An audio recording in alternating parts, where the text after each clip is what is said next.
Why is a saxophone called a saxophone? Have you ever wondered that? You can't call anybody because it's not a phone. What is a sax anyway? Hi, I'm Paul.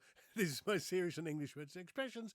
They never ever bothered to teach me in school because they were too lazy or not interested. Who knows? So a saxophone is an example of what we call in linguistics an eponym. An eponym, it's a word derived from a person's name, like the expression a Freudian slip or Murphy's Law or don't be such a Scrooge. They all refer to people, real people, imaginary people. We call it an eponym. So a saxophone was named after the inventor, a Belgian inventor called Adolf Sax. He wanted to create the ideal blend between a brass instrument and a woodwind, and so he created his own instrument and he named it after himself. How humble of him, the saxophone.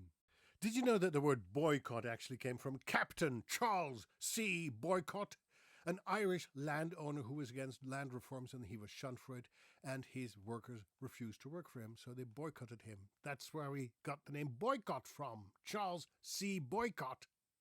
Now, you may think that the word nicotine comes from the Latin nicotiana, which refers to the tobacco plant, of course, but that word came from Jean Nicot, who was the French ambassador to Portugal in the 1500s, who sent tobacco back to his home in France. So his name made it into Latin, and Latin made it into English, and we call it nicotine. And last but not least, the word silhouette comes from Etienne de Silhouette.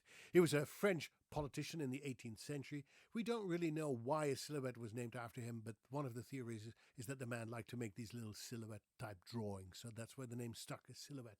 So these are all eponyms. Have a great day. Tot ziens. Bye bye.